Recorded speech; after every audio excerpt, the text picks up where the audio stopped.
الحمد للہ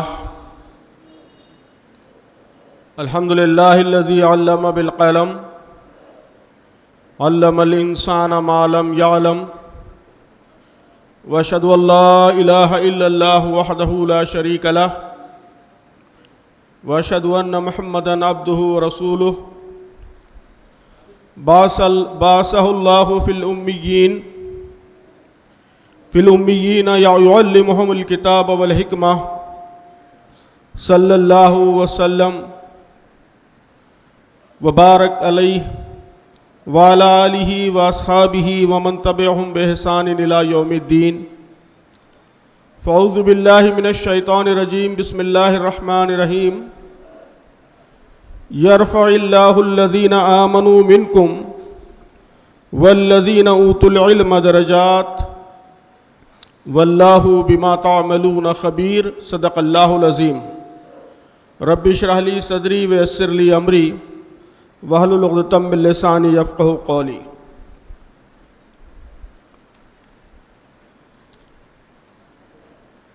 امیر حلقہ جماعت اسلامی ہند حلقہ مہاراشٹر جناب الیاس فلاحی صاحب،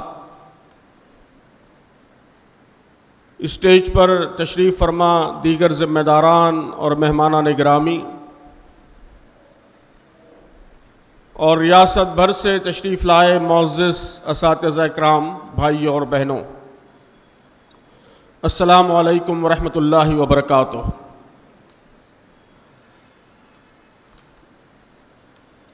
یہ میرے لیے بڑی خوشی کا مقام ہے، بڑے اعزاز کی بات ہے کہ ریاست بھر سے تشریف لائے اساتذہ اکرام کی اس موقر محفل میں ایک اہم عنوان پر کچھ باتیں آپ کی خدمت میں پیش کرنے کا مجھے موقع مل رہا ہے۔ ابھی مولانا الیاس فلاحی صاحب اسلامی تاریخ کے روشن ادوار کی سیر کرا رہے تھے۔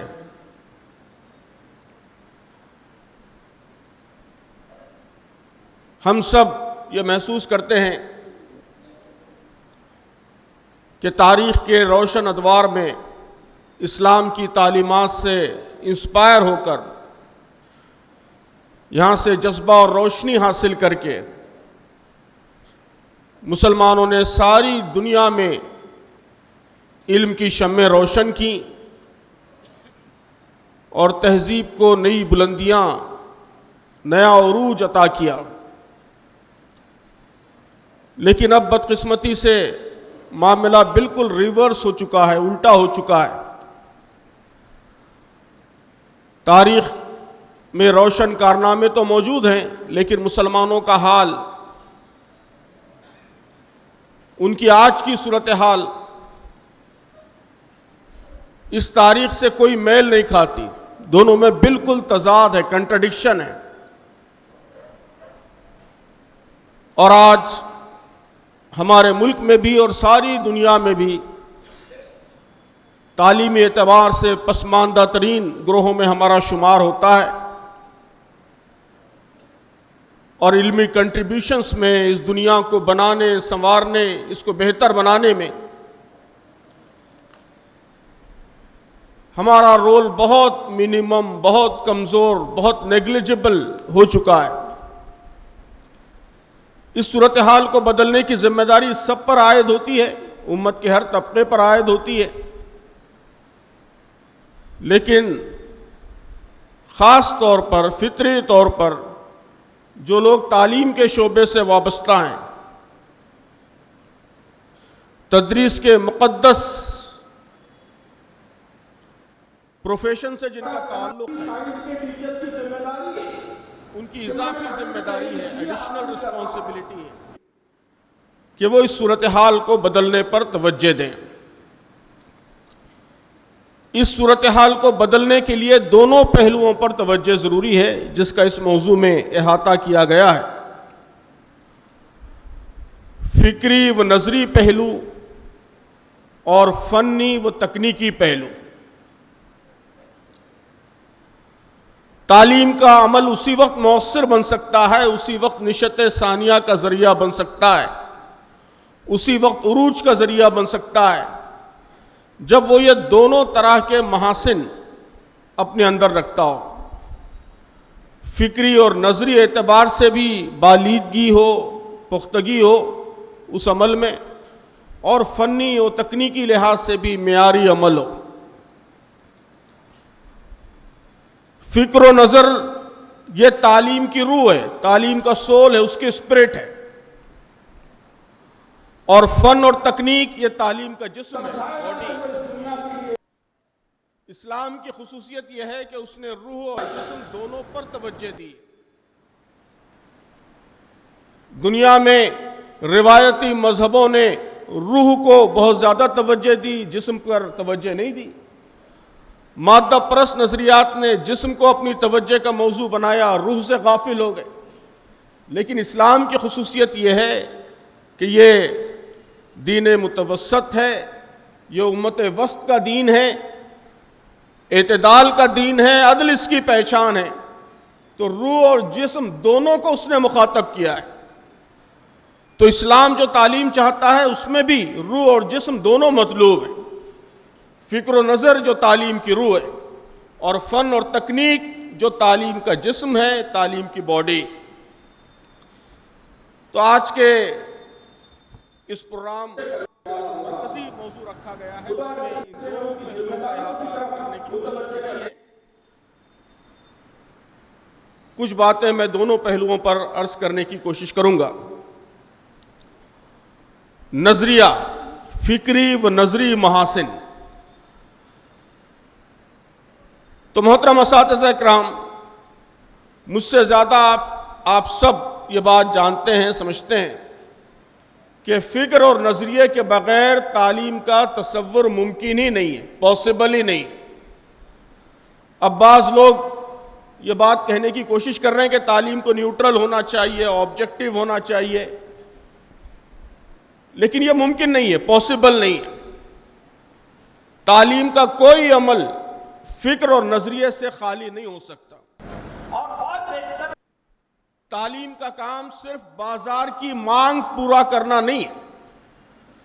بدقسمتی سے اب یہی ہو چکا ہے، فکر اور نظریے سے جب تعلیم محروم ہو جاتی ہے تو پھر تعلیم صرف مارکیٹ ڈیمانڈ، بازار کی مانگ پوری کرنے کا ذریعہ بن جاتی ہے کہ بازار میں پلمبرز کی ضرورت ہے تو پلمبرز پیدا کیجئے، کارپینٹرز کی ضرورت ہے تو کارپینٹرز پیدا کیجئے، ڈاکٹرز کی ضرورت ہے تو سارے تعلیمی ادارے نیٹ کے لیے وقف ہو جائیے، اور انجینئرز بازار ڈیمانڈ کر رہا ہے تو IIT JEE یہ تعلیم کا واحد سلوگن بن جائے۔ تو یہ بازاری تعلیم ہے، فکر و نظریے سے محروم تعلیم۔ ظاہر ہے کہ ایسی تعلیم سے نہ سماج بنتا ہے، نہ تہذیب بنتی ہے، اور اسلام تو بہت دور کی بات ہے کہ اسلام کے مقاصد کی تو بالکل تکمیل اس سے نہیں ہو سکتی۔ تعلیم انسان سازی کا نام ہے، انسان بنانے کا نام ہے، بہترین انسان بنانا سماج کے لیے، یہ تعلیم کا اصل مقصد ہے، تعلیم کا اصل مینڈیٹ ہے۔ اساتذہ اکرام کی اصل ذمہ داری ہے، ان کا اصل مینڈیٹ، اصل کام، اصل جاب وہ انسان سازی، کہ سماج کے لیے بہترین انسان بنائیں۔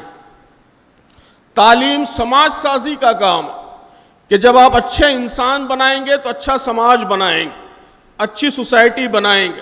یہ بھی اساتذہ اکرام کی ذمہ داری ہے کہ تعلیم کے عمل کے ذریعے وہ ایک آئیڈیل سماج، ایک بہترین سماج، ایک مثالی سماج کی تشکیل کریں۔ تعلیم یہ تمدن سازی کا کام ہے، سویلائزیشن میکنگ کا پروسیس ہے کہ اس کے ذریعے آپ ایک بہترین تمدن کی ڈیزائننگ کرتے ہیں، اس تمدن کو حقیقت کا روپ دیتے ہیں۔ تعلیم دنیا کو بہتر بنانے کے عمل کا نام ہے کہ یہ دنیا جس حالت میں آپ کو ملی ہے، اساتذہ اکرام کی ذمہ داری ہے، ان کا مینڈیٹ ہے کہ جس حالت میں انہوں نے دنیا کو پایا ہے اس سے بہتر دنیا وہ چھوڑ کر جائیں تعلیم کے عمل کے ذریعے۔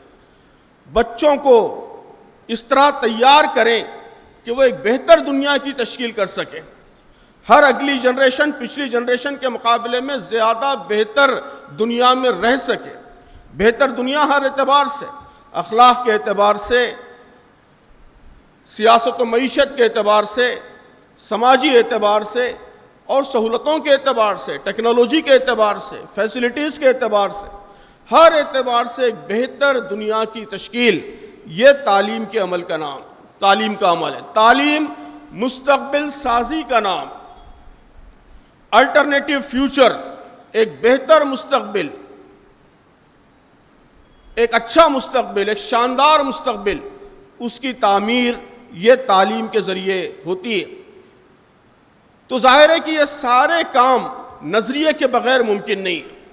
نظریہ ہی آپ کو بتائے گا کہ بہتر دنیا کا آپ کے ہاں تصور کیا ہے، بہتر سماج کا مطلب کیا ہے، کیسا سماج آپ بنانا چاہتے ہیں، اس کی بنیادیں کیا ہوں گی، وہ کس فکر پر کھڑا ہوگا، وہاں اخلاقی تصورات کیا ہوں گے، وہاں سوچ کیا ہوگی۔ تو جب تک نظریاتی شفافیت، آئیڈیالوجیکل کلیئرٹی نظام تعلیم کے سامنے نہیں ہوگی، اساتذہ کے سامنے نہیں ہوگی، اس وقت تک تعلیم کا عمل مکمل ہی نہیں ہو سکتا۔ تعلیم بے روح رہے گی۔ ایک اچھا استاد ہے، ماہر استاد ہے، ٹیکنیکلی پرفیکٹ ہے، تعلیم کے فن پر عبور رکھتا ہے، لیکن نظریاتی پختگی نہیں ہے، اس کے سامنے نظریاتی کلیئرٹی نہیں ہے، آئیڈیالوجیکل کلیئرٹی نہیں ہے، وہ نہیں جانتا کہ دنیا کو بہتر بنانے کا راستہ کیا ہے، بہتر سیاست کیسے ہو سکتی ہے، بہتر معیشت کیسے ہو سکتی ہے، بہتر سماج کیسے بن سکتا ہے۔ یہ اگر کلیئرٹی نہ ہو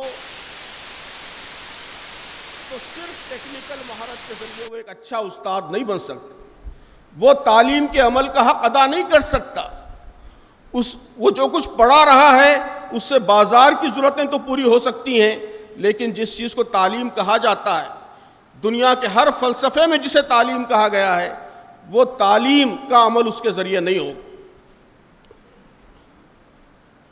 محترم بزرگوں اور دوستو، یہ بات ہر زمانے میں درست تھی جو میں نے کہی ہے کہ تعلیم کی اصل روح اس کا نظریہ ہے، اس کی فکر ہے اور انسان سازی کا عمل ہے۔ یہ بات ہر زمانے میں درست تھی، لیکن اب 21ویں صدی میں 2024 میں آرٹیفیشل انٹیلیجنس اور چیٹ جی پی ٹی کے زمانے میں، اس زمانے میں تو اس بات کا ریلیونس اور زیادہ بڑھ گیا ہے۔ جو کچھ اس وقت ہمارے کلاس رومز میں ہو رہا ہے، محترم اساتذہ اکرام، آپ سب اچھی طرح یہ بات سمجھتے ہیں کہ ہمارے بچوں کو اس کی اب بالکل ضرورت نہیں ہے، قطعی ضرورت نہیں ہے۔ کلاس روم میں نالج ٹرانسفر کا کام، صرف کچھ چیزیں رٹا دینے کا کام، کچھ فارمولے بتا دینے کا کام، گرامر بتا دینے کا کام، کچھ سبجیکٹ پڑھا دینے کا کام، 2024 کے بچوں کو اس کی ہرگز ضرورت نہیں۔ آج بہت سے بچے آپ سے زیادہ جانتے ہیں کلاس روم میں۔ یہ جو نسل ہے الفا جنریشن، یہ تو اپنے منہ میں دانت میں ٹیبلٹ دبا کر پیدا ہوئی ہے۔ انگریزی میں کہا جاتا ہے کیا ہے، گولڈن اسپون ان ماؤتھ۔ تو اسی طرح یہ جنریشن تو ٹیبلٹ ان ماؤتھ کے ساتھ پیدا ہوئی ہے۔ تو آپ اتنی آسانی سے نالج حاصل نہیں کر سکتے جتنی آسانی سے یہ لوگ حاصل کرتے ہیں۔ جو مختلف زبانوں میں تھی، آپ بلیک بورڈ پہ ابھی سینٹنس کمپلیٹ نہیں کرتے، اس سے پہلے وہ چیٹ جی پی ٹی سے پوچھ کے سولوشن معلوم کر لیتے ہیں۔ تو اگر آپ صرف نالج ٹرانسفر کر رہے ہیں، صرف ان کو چند معلومات دے رہے ہیں، انفارمیشن دے رہے ہیں، تو آپ ان کی کسی ضرورت کی تکمیل نہیں کر رہے ہیں۔ آج سے 40 سال پہلے یہ کہا جا سکتا تھا کہ آپ ادھوری ضرورت کی تکمیل کر رہے ہیں، ان کو صرف نالج پرووائڈ کر رہے ہیں، دوسری چیزیں پرووائڈ نہیں کر رہے ہیں۔ ادھورا عمل ہے، آپ کی تعلیم کا عمل ادھورا ہے، نامکمل ہے، یہ کہا جاتا تھا۔ لیکن آج یہ کہا جائے گا کہ آپ ان کی کوئی ضرورت پوری نہیں کر رہے ہیں، کچھ نہیں کر رہے ہیں۔ ایسی تعلیم کی ان کو بالکل ضرورت نہیں ہے، وہ سب کچھ اپنے گھر میں بیٹھ کر سیکھ سکتے ہیں آسانی کے ساتھ۔ آج تعلیم کا عمل ریلیونٹ ہے تو اسی صورت میں ہے جب آپ بچوں کو وہ دیں جو چیٹ جی پی ٹی نہیں دے سکتا، آپ بچوں کو وہ فراہم کریں جو ان کو اپنے ٹیبلٹ سے نہیں مل سکتا، اور وہ صرف وہی ہے جسے آج کے عنوان میں فکری و نظری محاسن کہا گیا ہے۔ کہ آپ انہیں جذبہ دیں، آپ انہیں خواب دیں، ایک بہتر دنیا کی آرزو اور تمنا دیں، بہتر دنیا بنانے کا راستہ دکھائیں، ان کے اخلاق سنواریں، ان کا کردار ڈیولپ کریں، ان کے اندر اسکلز ڈیولپ کریں، دنیا کو فیس کرنے کا حوصلہ اعتماد ان کے اندر پیدا کریں، دنیا کو بہتر بنانے کے لیے قربانیاں دینے کا جذبہ ان کے اندر پیدا کریں۔ یہ سب اگر آپ پیدا کرتے ہیں تو آپ ایک ایسا کام کر رہے ہیں جس کی ہماری جنریشن کو، ہماری نسل کو ضرورت ہے۔ آپ انہیں وہ فراہم کر رہے ہیں جو چیٹ جی پی ٹی فراہم نہیں کر سکتا، جو گوگل فراہم نہیں کر سکتا، جو ٹیبلیٹ فراہم نہیں کر سکتا۔ تو محترم اساتذہ اکرام، یہی گویا فکری و نظری محاسن ہے، اور آپ جانتے ہیں کہ اس وقت یہ بات ساری دنیا میں تسلیم کی جا رہی ہے۔ ایسا نہیں کہ اسے صرف مسلمان کہہ رہے ہیں یا اسلام پسند کہہ رہے ہیں، ساری دنیا میں یہ بات تسلیم کی جا رہی ہے۔ میں ہر جگہ اساتذہ کو یہ حوالہ دیتا ہوں کہ اس صدی بہت پہلے، آج سے 20-25 سال پہلے جب نئی صدی شروع ہو رہی تھی، 21ویں صدی، تو اس وقت یونائٹڈ نیشنز نے خصوصی کمیشن قائم کیا تھا، commission for education in 21st century, dealers commission. آپ سب نے اس کی رپورٹ پڑھی ہوگی، اب تو وہ بی ایڈ وغیرہ میں بھی پڑھائی جا رہی ہے۔ تو اس میں اس نے کہا تھا کہ آنے والے زمانے میں ایجوکیشن کے 4 پلرز ہیں، 4 pillars: learning to learn, learning to do, learning to live together, اور سب سے important learning to be. Learning to be, اپنی خودی کی پہچان، میں اس دنیا میں کیوں آیا ہوں، میں کیا کرنا چاہتا ہوں، اور مجھے مرنے سے پہلے کیا کر کے گزرنا ہے، اس دنیا میں میرا رول کیا ہے، میرا کنٹریبیوشن کیا ہے، اس کا شعور، اس کا ریئلائزیشن، اپنے مقصد زندگی کی پہچان اور اس مقصد سے وابستگی۔ تو یہ اسلامی تحریک کا کوئی دانشور نہیں، بلکہ جیکوس ڈیلرز کہہ رہا ہے، ڈیلرز کمیشن کہہ رہا ہے کہ 21st سینچری کے ایجوکیشن کے 4 پلرز میں سے، 4 ستونوں میں سے ایک ستون ہے یہ، اور اس کے بغیر اگر آپ تعلیم دے رہے ہیں تو گویا تعلیم کی عمارت ہی گر رہی ہے، ستون ہی باقی نہیں ہے۔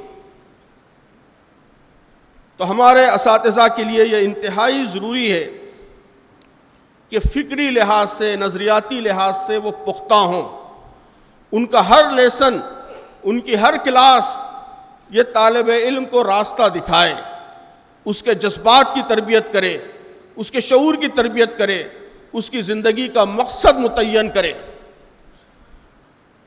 محترم بزرگوں اور دوستوں، اس وقت ہماری اگلی نسلیں، ہماری آنے والی جنریشن یہ بہت بڑے چیلنج کی زد میں ہے، بہت بڑے خطرات کی زد میں ہے۔ ایک طرف پازیٹیو پہلو یہ ہے کہ نالج ان کے فنگر ٹپس پر اویلیبل ہے، اور ہم سے زیادہ آسانی کے ساتھ وہ نالج ایکسس کر سکتے ہیں، لیکن دوسری طرف جہاں تک اخلاق کا معاملہ ہے، تہذیبی قدروں کا معاملہ ہے، افکار کا معاملہ ہے، عقیدے کا معاملہ ہے، تو یہ جنریشن، یہ نسل، یہ انسانی تاریخ میں سب سے زیادہ شدید خطرات کی زد میں، سب سے زیادہ شدید خطرات کی زد میں، کہ ہر گھر میں شیطان اور اس کے ایجنٹس پہنچ چکے ہیں۔ میں ہمیشہ کہتا ہوں کہ وہ تہذیبی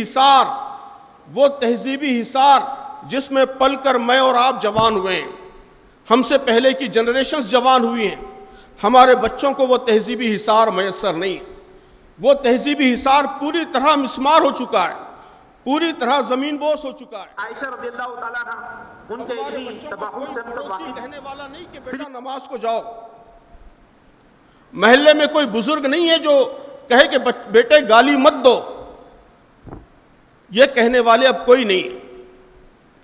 اور ہمارے بچے کن چیزوں کی زد میں ہیں؟ وہ روزانہ کارٹون دیکھتے ہیں، انہیں اپنے شہر کی گلیاں معلوم نہیں ہیں، لیکن امریکہ کے شہر، اس کے محلے، اس کی کالونیز یہ اچھی طرح ازبر ہیں۔ آپ سب یہ صورتحال دیکھ رہے ہیں۔ آپ ان سے پوچھئے 10 انسان جن کو آپ جانتے ہیں، 10 بڑی شخصیتیں جن کو آپ جانتے ہیں، میں سمجھتا ہوں کہ آدھے سے زیادہ شخصیتیں وہ کارٹونوں کے ہیرو ہوں گے. بعض بچوں کے لیے سارے کے ساری شخصیتیں کارٹونوں کے ہیرو ہوں گے. تو وہ ایک اجنبی تہذیب میں زندگی گزار رہے ہیں، اجنبی قدروں سے ان کا پالا ہے، تہذیبی حصار سے محروم ہے. تو ایسی جنریشن آپ کے حوالے کی گئی ہے.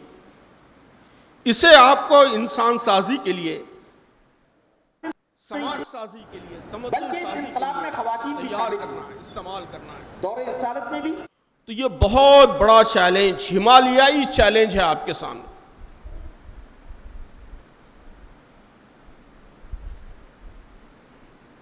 غلامی کی وہ کیفیت، وہ بدترین کیفیت جس سے جیل خانے کا ایک قیدی بھی دو چار نہیں ہوتا، آج ہمارے بچے اس سے دو چار ہیں. آپ ذرا بتائیے دنیا میں ایسا کون سا جیل خانہ ہے، ایسا کون سا قید خانہ ہے جہاں انسانوں کے افکار اور نظریات پر پہرے ہوتے ہیں؟ لوگ کیا سوچیں، ان کے خواب کیا ہوں، ان کی آرزوئیں کیا ہوں، یہ تک دوسرے لوگ طے کرتے ہیں. دنیا میں ایسا کوئی قید خانہ انسانی تاریخ میں کبھی نہیں رہا ہے. لیکن آج ہمارے بچوں کی سوچ یہ بھی دوسرے طے کر رہے ہیں. ان کی آرزوئیں یہ بھی سوشل میڈیا کے الگوریتھمز کے ذریعے طے ہو رہی ہیں. ان کی تمنائیں، ان کے خواب، یہ سب سوشل میڈیا کے الگوریتھمز ڈیسائیڈ کر رہے ہیں. تو ایسی جنریشن آپ کے ذمے ہے، اور اس کے ذریعے آپ کو انسان سازی کا، تمدن سازی کا اور الٹرنیٹیو فیچرز کی تشکیل کا کام لینا ہے.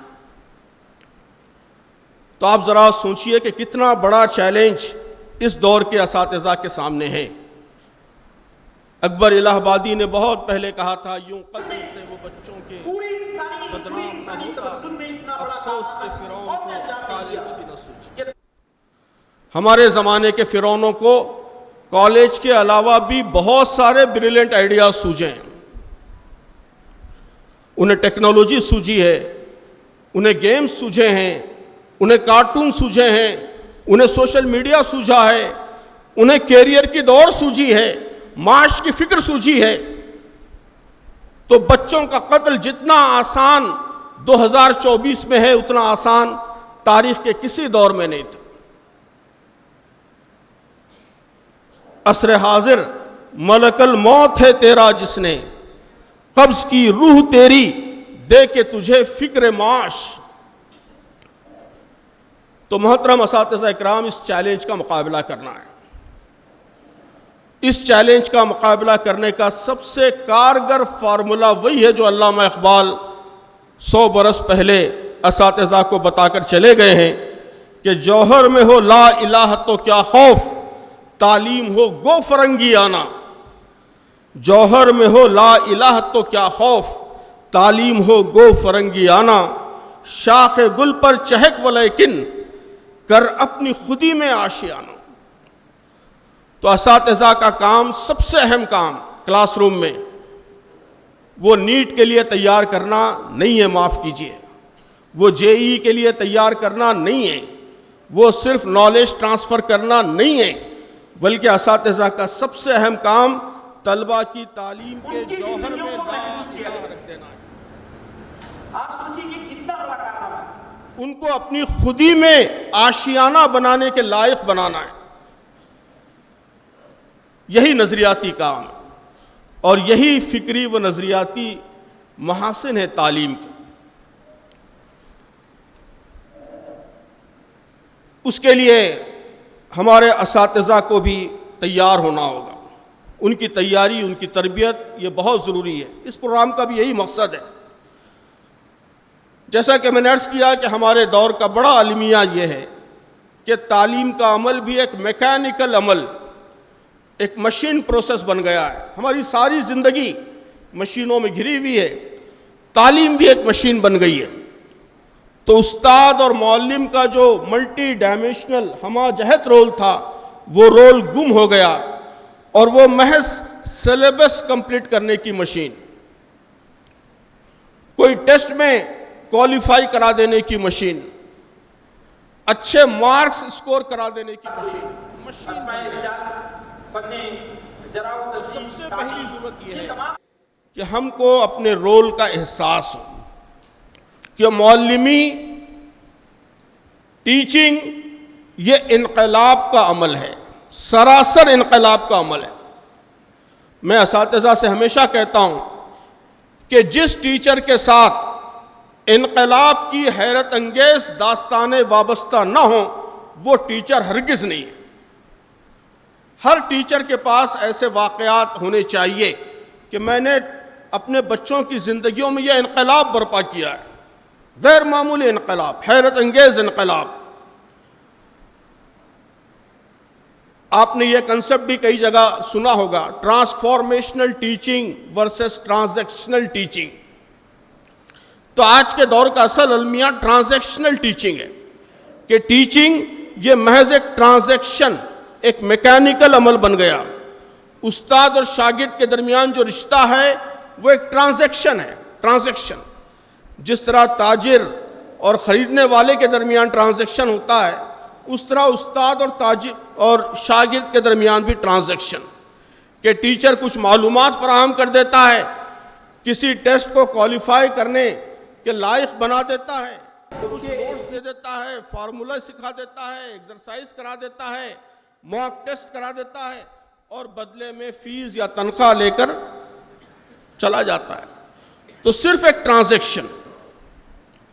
اٹھا میں مدرسہ و خانقاہ سے غمناک، نہ زندگی نہ محبت نہ معرفت نہ نگاہ۔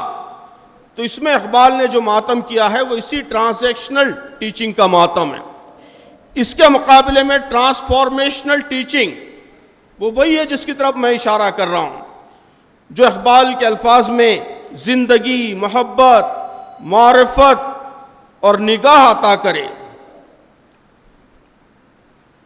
اور استاد سے مل کر بچوں کی شخصیتیں ایک انقلاب کی زد میں آ جائیں، ایک ریولوشن کی زد میں آ جائیں، ان کے خیالات بدلیں، ان کے جذبات بدلیں، ان کی صلاحیتوں میں تبدیلی آ جائے، ایک نیا انسپریشن، ایک نیا حوصلہ انہیں ملے، دیوانگی ملے، شوق ملے، کچھ کر گزرنے کا، کچھ بننے کا جنون، دنیا کو بہتر بنانے کا جنون۔ Dream more, do more, become more. تو ٹرانسفارمیشنل ٹیچر وہ جس سے ملنے کے بعد طالب علم کے اندر یہ تینوں جذبات پیدا ہو جائیں۔ سب سے پہلی چیز ڈریم مور، کہ اس کے خواب اونچے ہو جائیں، پوری دنیا کو بدلنے کا خواب وہ لے کر آگے بڑھے۔ اور ڈو مور، زیادہ سے زیادہ کرے، زیادہ سے زیادہ پڑھے، زیادہ سے زیادہ سماج کی خدمت کا جذبہ اس کے اندر پیدا ہو۔ بیکم مور، کہ غیر معمولی صلاحیتوں کا حامل انسان بن کر وہ نکلے۔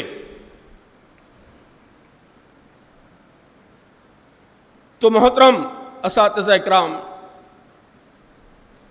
تعلیم کو اگر ہم نظریاتی اساس پر استوار کرنا چاہتے ہیں تو میں، آپ، یہاں بیٹھے ہوئے سارے اساتذہ یہ فیصلہ کریں کہ ہماری کوئی کلاس ایسی نہیں ہوگی، کسی بھی سبجیکٹ کا ہو، آپ میتھمیٹکس پڑھا رہے ہوں، آپ ہسٹری پڑھا رہے ہوں، آپ لینگویج پڑھا رہے ہوں، آپ فزیکل ایجوکیشن کے انسٹرکٹر ہوں، آپ آرٹ اینڈ کرافٹ پڑھا رہے ہوں، آپ کچھ بھی پڑھا رہے ہوں، جو بھی پڑھا رہے ہوں، آپ کی ہر کلاس کے ذریعے ہمارا یہ ریزولوشن ہونا چاہیے کہ ہم بچوں کے اندر خدا کا خوف پیدا کریں گے۔ خدا کا نام لیے بغیر ہماری کوئی کلاس مکمل نہیں ہوگی۔ ابھی عزیز محی الدین صاحب نے سورہ الق کے حوالے سے بڑی اہم بات فرمائی۔ بار بار ہم یہ بات سنتے ہیں کہ عام طور پر تقریروں میں یہ کہا جاتا ہے کہ اسلام نے سب سے پہلے اقرا کا حکم دیا، پڑھو کا حکم دیا، تعلیم کا حکم دیا۔ بڑی اہم بات ہے، لیکن دوسری بات بھی بڑی اہم ہے۔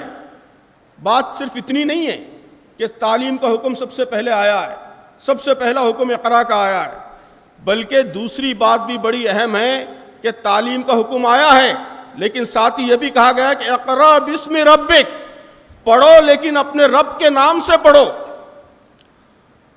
تو ایسی تعلیم جو رب کے نام کے بغیر ہو، اس تعلیم کا اس میں حکم نہیں دیا گیا ہے۔ تعلیم ہمیشہ رب کے نام کے ساتھ وابستہ ہو، یہ بھی اس حکم کا ایک بڑا اہم پہلو ہے جو بہت کم ڈسکشن میں آتا ہے۔ تو ہمارا کوئی لیسن رب کے نام کے بغیر نہیں ہوگا، خدا کی طرف متوجہ کرنے والا ہوگا، خدا کے سلسلے میں ان کی ذمہ داریوں کی طرف متوجہ کرنے والا ہوگا۔ ہمارا ہر لیکچر، ہر کلاس بچوں کو یہ سمجھائے گا کہ وہ اس دنیا کے لیے، سماج کے لیے کیا کر سکتے ہیں، انہیں کیا کرنا چاہیے۔ آپ اگر سائنس پڑھا رہے ہیں تو یہ جذبہ پیدا کرنا بھی سائنس کے ٹیچر کی ذمہ داری ہے کہ میں سائنس کا علم اس لیے حاصل کر رہا ہوں کہ اس سائنس کے ذریعے، اللہ کے دیے ہوئے اس علم کے ذریعے میں انسانوں کی زندگیاں آسان کرنا چاہتا ہوں۔ آج کی سائنس یہ سرمایہ داروں کی غلام ہے۔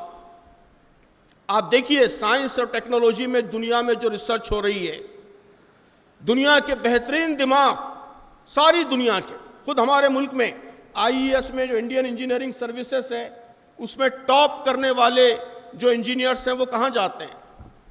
ساری دنیا میں یہی معاملہ ہے کہ دنیا کے بہترین دماغ وہ ڈیفنس ٹیکنالوجیز میں جاتے ہیں۔ ایک دوسرے کو مارنے کاٹنے کی سائنس، ایٹم بم بنانے کی سائنس، ہائیڈروجن بم بنانے کی سائنس۔ دوسرے نمبر پر کہاں جاتے ہیں؟ دوسرے نمبر پر دنیا کے جو ایلیٹ طبقات ہیں، اشرافیہ ہے، دنیا کے جو خوشحال لوگ ہیں، ان لوگوں کے مسائل حل کرنے کے لیے ٹیکنالوجی کا استعمال۔ میڈیکل سائنس میں کہا جاتا ہے کہ سب سے زیادہ جو ریسرچ ہوتی ہے، بہترین جو دماغ ہیں وہ لائف اسٹائل ڈیسیزز کے لیے لگتے ہیں، وہ ڈیسیزز جو امیروں کی ڈیسیزز ہیں۔ ہمارے ملک میں 10,000 بچے روزانہ ڈائریا سے مرتے ہیں، غریبوں کی بیماری۔ 10,000 بچے روزانہ ڈائریا سے مرتے ہیں، لیکن ایسی بیماریوں پر ریسرچ کی توجہ نہیں ہوتی، اس لیے کہ غریبوں کی بیماری ہے، پیسہ نہیں دیتی۔ اس پر ریسرچ کے لیے کوئی بڑی کمپنی تیار نہیں ہوتی، اس کو پروفٹ نہیں ملتا۔ سائنس پڑھانے والے استاد کی یہ ذمہ داری ہے کہ وہ بچے کے اندر یہ جذبہ پیدا کرے کہ میں سائنس اس لیے پڑھ رہا ہوں کہ غریبوں کی زندگیوں کو مجھے آسان بنانا ہے، ان کے مسائل مجھے حل کرنا ہے۔ ویلفیئر سائنس، ویلفیئر ٹیکنالوجی، یہ اسلامک سائنس ہے، یہ اسلام کا خواب، اسلام کی آرزو ہے۔ آپ معاشیات پڑھا رہے ہیں تو یہ آپ کی ذمہ داری ہے کہ بچوں کو بتائیں کہ دنیا میں جو اس وقت نابرابری ہے، تیزی سے جو امیر غریب کی تفریق بڑھتی جا رہی ہے، دولت ساری کی ساری چند ہاتھوں میں مرکوز ہو رہی ہے، وہ کیوں ہو رہی ہے؟ اس کا حل کیا ہے؟ کیسے اس کے سولوشن نکالا جا سکتا ہے؟ تم کو معاشیات اس لیے پڑھنا ہے کہ دنیا کو ایک بہتر معاشی راستہ تم دکھا سکو، دنیا کے مسائل حل کر سکو، مساوات پیدا کر سکو۔ آپ بزنس پڑھا رہے ہیں تو آپ کو یہ بتانا چاہیے کہ بزنس کی اخلاقیات کیا ہیں، ایتھکس کیا ہیں۔ وہ کون سی تجارت تھی کہ تاجر کیرلا کے ساحل پر، کرناٹک کے ساحل پر بیٹھ کر گرم مسالہ بیچتا تھا اور ساتھ ہی ساتھ لوگوں کے دلوں میں ایمان کی شمع بھی روشن کرتا جاتا تھا۔ آج ہماری تجارتیں یہ کام کیوں نہیں کر رہی ہیں؟ تو ایسے تاجر بنانا یہ ہمارے بزنس اسٹڈیز کے ٹیچر کا کام ہے۔ دنیا کو بہتر بنانے کا جذبہ اور آرزو، زندگی در جستجو پوشیدہ است، اصل او در آرزو پوشیدہ است۔ اقبال نے کہا کہ زندگی تو جستجو کے اندر پوشیدہ ہے، اگر آرزو نہیں ہے، آرزو کا مطلب ایک بڑا خواب، ایک بڑا ویژن، ایک بڑا گول، زندگی میں کچھ دنیا کے لیے بڑا کرنے کا جذبہ، یہ اگر نہیں ہے تو زندگی نہیں ہے، ایسی زندگی کا کوئی حاصل نہیں ہے۔ تو استاد کا کام یہ ہے کہ وہ ایسی آرزو، ایسی جستجو وہ پیدا کرے۔ یہی نظریاتی محاسن کا خلاصہ ہے۔ اب میں کچھ بات فنی اور تکنیکی محاسن کے حوالے سے بھی عرض کرنا چاہتا ہوں۔ محترم اساتذہ اکرام، یہ عمل، تعلیم کا عمل، آج کے زمانے میں تعلیم کا عمل، ٹیکنالوجی کے زمانے میں تعلیم کا عمل، اب یہ کوئی آسان عمل نہیں رہا ہے۔ جس رول کی میں نے وضاحت کی ہے، اس رول کو اگر ہم ادا کرنا چاہیں تو ظاہر ہے کہ یہ ایک بڑا چیلنجنگ رول ہے۔ اس کے لیے ہمارے اساتذہ کو اخلاقی لحاظ سے بھی بلند ہونا پڑے گا، فکری نظریاتی لحاظ سے بھی بلند ہونا پڑے گا، اور اس کے ساتھ ساتھ فنی لحاظ سے بھی بلند ہونا پڑے گا۔ ٹیچنگ میں ایک کرپشن تو یہ ہے کہ اساتذہ تنخواہ لیں اور غائب ہو جائیں۔ دیہات میں اسکول ہے تو تنخواہ لے رہے ہیں لیکن جاتے ہی نہیں کئی دن اسکولوں کو، اور شہر میں سائیڈ بزنس چل رہا ہے۔ یہ کرپشن ہے، سب اس کو کرپشن مانتے ہیں۔ یہ بھی کرپشن ہے کہ آپ اسکول جائیں لیکن وہاں جتنی محنت سے پڑھانا چاہیے اتنی محنت سے نہ پڑھائیں، اس کے لیے جو کوشش کرنی چاہیے، جو پہلے سے تیاری کرنا چاہیے وہ تیاری نہ کریں، یہ بھی کرپشن ہے۔ لیکن محترم اساتذہ اکرام، یہ بھی کرپشن ہے کہ ہم پڑھائیں لیکن پڑھانے کے تقاضے، اس کے ٹیکنیکل تقاضے، معیار کے تقاضے پورے نہ کریں۔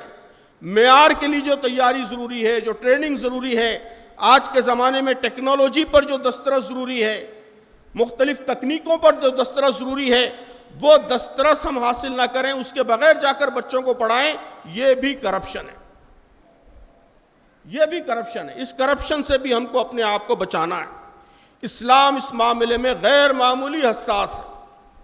اللہ کے نبی صلی اللہ علیہ وسلم نے فرمایا کہ ان اللہ کتب الاحسان علی کل شیء، کہ بے شک اللہ تبارک و تعالیٰ نے ہر چیز میں پرفیکشن کو، ہر چیز میں کوالٹی کو، ہر چیز میں اعلیٰ معیار کو کیا کیا ہے؟ کیا کیا ہے؟ فرمایا کہ کتبہ، فرض کیا ہے۔ ہر کام میں کوالٹی کو، ہر کام میں پرفیکشن کو، معیار کو اللہ تبارک و تعالیٰ نے فرض کیا ہے۔ یہ فرض ہے آپ پر۔ آپ نے فرمایا کہ وَإِذَا ذَبَحْتُمْ فَأَحْسِنُوا الذَّبْحَ، کہ تم مرغی ذبح بھی کرو تو اس کو بھی پرفیکشن کے ساتھ کرو۔ اتنا چھوٹا کام یہ بھی کرنا ہے تو کوالٹی کے ساتھ کرنا ہے، معیار کے ساتھ کرنا ہے، پرفیکشن کے ساتھ کرنا ہے۔ تو انسان سازی کا کام، مستقبل سازی کا کام، تمدن سازی کا کام، کیا اس میں کوالٹی کے معاملے میں، معیار کے معاملے میں کوئی کمپرومائز اللہ کے ہاں قابل قبول ہو سکتا ہے؟ جس خدا نے ذبح میں پرفیکشن کو فرض کیا ہے، ہر کام میں پرفیکشن کو فرض کیا ہے، تعلیم کے عمل میں پرفیکشن نہ ہو تو وہ خدا کیسے اسے برداشت کر سکتا ہے، کیسے اسے قبول کر سکتا ہے؟ تو آج کے زمانے میں تعلیم یہ ایک ملٹی ڈسپلنری فیلڈ ہے۔ آپ کو نفسیات بھی آنا چاہیے، فلسفہ بھی آنا چاہیے، ٹیکنالوجی بھی آنا چاہیے، نیورو سائنس کی بیسک معلومات، یہ سارے علوم کا آپ سب جانتے ہیں، ٹیچرز ٹریننگ میں یہ سب باتیں پڑھائی جاتی ہیں کہ ان سب علوم کا آج کے زمانے میں تعلیم کے عمل میں، تدریس کے عمل میں دخل ہے۔ ٹیچر کا رول، اب ٹیچر ایک کوچ ہے، ٹیچر ایک کاؤنسلر ہے، ٹیچر ایک گائیڈ ہے، ٹیچر مینٹور ہے، ٹیچر مربی ہے۔ یہ سارے رولز اور ان سارے رولز کے جو فنی پہلو ہیں، اس کے جو ٹیکنیکل پہلو ہیں، وہ سب سیکھنا یہ ہماری ذمہ داری۔ فورتھ انڈسٹریل ریولوشن، اس سے آپ سب واقف ہیں۔ کہا جا رہا ہے کہ اس سے جو اٹیچڈ ہے اسے ایجوکیشن 4.0، یہ بھی آپ نے اس طرح سنی ہوگی ٹیچرز کے ٹریننگ پروگراموں میں، ایجوکیشن 4.0، کہ نئے زمانے میں ایجوکیشن کے کیا نئے تقاضے، کیا نئی ضرورتیں۔ وہاں یہی بات سکھائی جا رہی ہے کہ اب علم کی رفتار اتنی تیز ہے کہ آپ علم سکھا ہی نہیں سکتے، نالج ٹرانسفر ہی نہیں کر سکتے۔ یعنی آپ اسکول کا سال شروع ہونے سے پہلے ٹیکسٹ بک میں چیزیں پڑھا رہے ہیں، سال ختم ہونے سے پہلے بہت ساری چیزیں آؤٹ ڈیٹ ہو جاتی ہیں۔ اس رفتار سے نالج بڑھ رہا ہے، نئی اسکلز آ رہی ہیں۔ آپ بازار کے لیے افراد تیاری نہیں کر سکتے آج کے زمانے۔ یہ بات کہی جاتی ہے کہ یہ ٹیچرز کی پہلی نسل ہے انسانی تاریخ میں، پہلی نسل ہے جس کے ذمے ان کاموں کے لیے بچوں کو تیار کرنا ہے جو ابھی وجود میں نہیں آئے. جابس، کام وہ دنیا میں وجود میں ہی نہیں آئے، ایسے کاموں کے لیے بچوں کو تیار کرنا ہے. کہ آج بچے آرٹیفیشل انٹیلیجنس کے ایکسپرٹ بن رہے ہیں. اب جن بچوں کو ان کے ٹیچروں نے پڑھایا تھا، جس زمانے میں یہ اسکول جاتے تھے، اس زمانے میں تو آرٹیفیشل انٹیلیجنس کا کوئی دور دور تک رول ہی نہیں تھا. تو آئندہ ایسے دسیوں ٹیکنالوجیز روزانہ آنے والی ہیں. ٹیکنالوجیز ہی نہیں، ہر میدان میں، میڈیسن میں، ٹیچنگ میں، فلسفی میں، میڈیا میں کہہ رہے ہیں کہ اب وہ آگمنٹڈ ریالٹی کا دور آنے والا ہے. تو اب آج میڈیا میں آگمنٹڈ ریالٹی تو آپ نہیں پڑھا سکتے، لیکن اس رول کے لیے بچے کو تیار کرنا ہے. آگمنٹڈ ریالٹی کے زمانے کے میڈیا کے لیے آج تیار کرنا ہے. تو یہ اساتذہ کی پہلی نسل ہے جس کے ذمے یہ کام دیا گیا ہے کہ وہ بچوں کو ان کاموں کے لیے تیار کرے جو کام ابھی دنیا میں پائی نہیں جاتے، جن کا تصور بھی آج کے زمانے میں مشکل ہے. تو ظاہر ہے کہ اس کے لیے ٹیچنگ کا ایک بالکل نیا اپروچ، ایک بالکل نیا طریقہ چاہیے. کہا جاتا ہے کہ اسکل ٹریننگ، کہ اصل ضرورت اسکل ٹریننگ ہے. 21st century skills, 5 C's، creativity, critical thinking, collaboration, communication, character. یہ 5 C's کے لیے بچوں کو تیار کرنا. اسکول میں ایسا ماحول بنانا کہ بچے خود کریٹیو وینچرز کے ساتھ آئیں، کریٹیو سولوشنز کے ساتھ آئیں. آپ سولوشن دینے والے نہیں، بلکہ بچوں کو سولوشن پرووائڈ کرنے کے لائق بنانے والے بنے. سولوشن دینا آپ کا کام نہیں ہے، فارمولا سکھانا آپ کا کام نہیں ہے، بلکہ آپ کا کام بچوں کے اندر یہ لیاقت پیدا کرنا ہے کہ وہ خود سولوشن جنریٹ کر سکیں. اس لیے کہ آنے والی زندگی میں آپ ان کے ساتھ رہنے والے نہیں ہیں. ان کو ہر قدم پر نئے نئے سولوشنز ڈھونڈنا ہے، ہر قدم پر نئے نئے حل ڈھونڈنا ہے.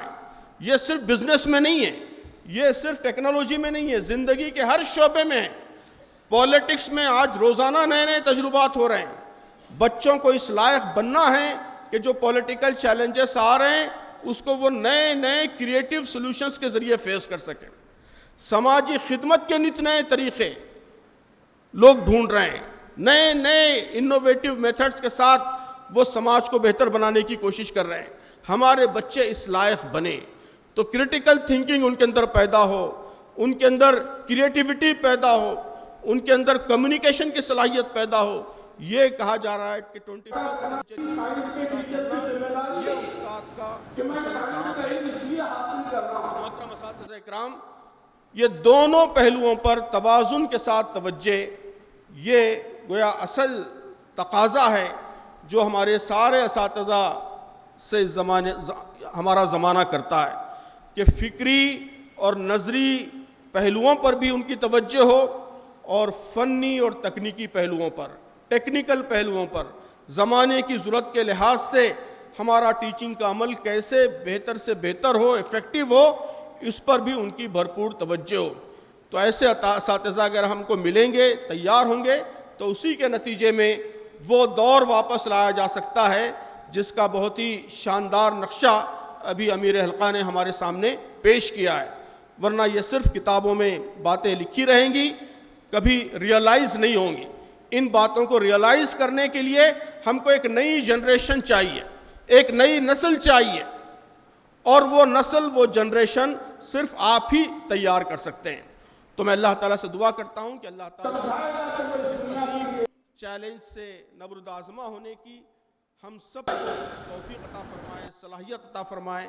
اس کے لیے درکار وسائل ہمیں عطا فرمائے، اس کے لیے درکار اوصاف اور قابلیتوں سے اللہ تعالیٰ ہم سب کو سرفراز فرما دے اور ہمارے ذریعے وہ عظیم کام لے جس کا تقاضا زمانہ کر رہا ہے، جس کا تقاضا اسلام کر رہا ہے. آمین. وآخر دعوانا الحمدللہ رب العالمین.